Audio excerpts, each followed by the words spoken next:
Halo dan selamat datang kembali di Avenues. Sudah sejak lama negara kita, Indonesia, dikenal sebagai salah satu negara yang memiliki potensi gempa bumi, baik gempa tektonik maupun vulkanik. Sejak akhir tahun 2023 telah terjadi beberapa gempa termasuk di Sumedang, Jawa Barat dengan magnitudo 4,8 dan gempa susulannya berlanjut hingga awal tahun 2024. Gempa ini mengakibatkan korban jiwa dan harta benda hingga dirasakan di beberapa kota sekitar Sumedang. Tidak hanya Indonesia, di awal tahun, gempa juga melanda negara Jepang dengan magnitudo 7,5 hingga dikeluarkannya peringatan atas potensi terjadinya tsunami. Walaupun beberapa bangunan mengalami kerusakan dan runtuh, banyak bangunan lain yang tetap bertahan baik.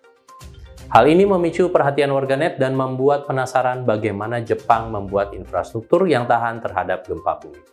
Sebagai dua negara yang berada pada area cincin api Pasifik atau Pacific Ring of Fire, yaitu di mana adanya pertemuan tiga lempeng tektonik, lempeng Indo-Australia, lempeng Eurasia, dan lempeng Pasifik, menjadikan kedua negara ini rawan dilanda bencana seperti gempa bumi, letusan gunung berapi, hingga tsunami.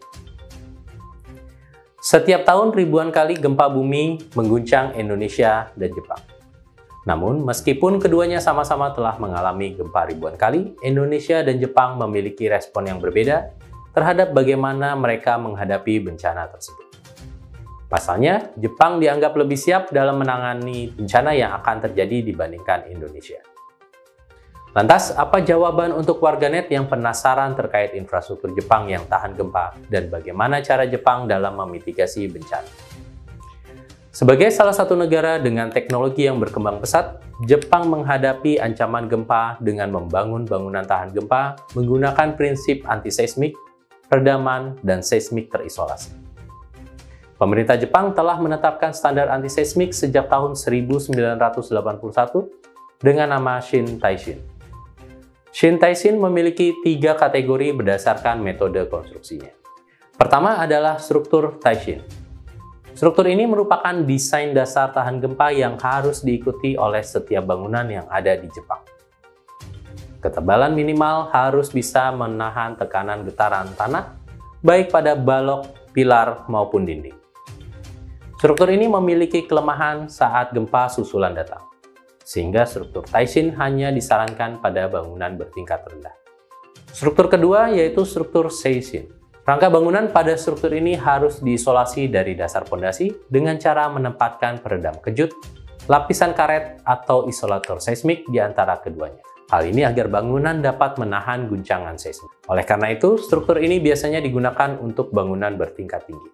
Terakhir, struktur Menshin, di mana dasar pada pondasi bangunan ini bertumpu pada timah, baja, atau lapisan karet tebal yang memungkinkan pondasi dari bangunan bergerak dan meminimalisir pergerakan gempa dari rangka atas. Metode konstruksi ini sering digunakan pada konstruksi bangunan menara tinggi serta apartemen. Faktor lain yang mempengaruhi Jepang disebut siap dalam menangani gempa yaitu dengan meluncurkan sistem peringatan dini untuk memudahkan ketika memberikan peringatan jika terjadi bencana gempa bumi. Aplikasi tersebut diluncurkan pada tahun 2007, tepatnya di bulan Februari dan diberi nama J-Alert. J-Alert merupakan sistem berbasis satelit yang memudahkan pihak berwenang untuk menyiarkan berita tidak hanya mengenai bencana alam, tapi juga peringatan cuaca buruk dan keadaan bahaya lainnya yang disebarkan melalui radio, televisi, telepon genggam, dan pengeras suara lokal. Saat terjadi bahaya, Fire and Disaster Management Agency Jepang menerima informasi, kemudian informasi tersebut diteruskan ke peralatan penerima J-Alert yang disebarkan melalui iklan notifikasi telepon genggam dan peringatan di TV atau radio. Ada 2 tipe peringatan, yaitu peringatan terkait bencana alam yang akan disiarkan oleh Meteorological Agency dan peringatan tentang ancaman negara yang akan disiarkan oleh pemerintah. Dalam beberapa video yang beredar di media sosial, masyarakat Jepang terkesan lebih tenang saat merasakan gempa. Hal ini dikarenakan masyarakat Jepang telah dibekali pendidikan mitigasi bencana sejak dini.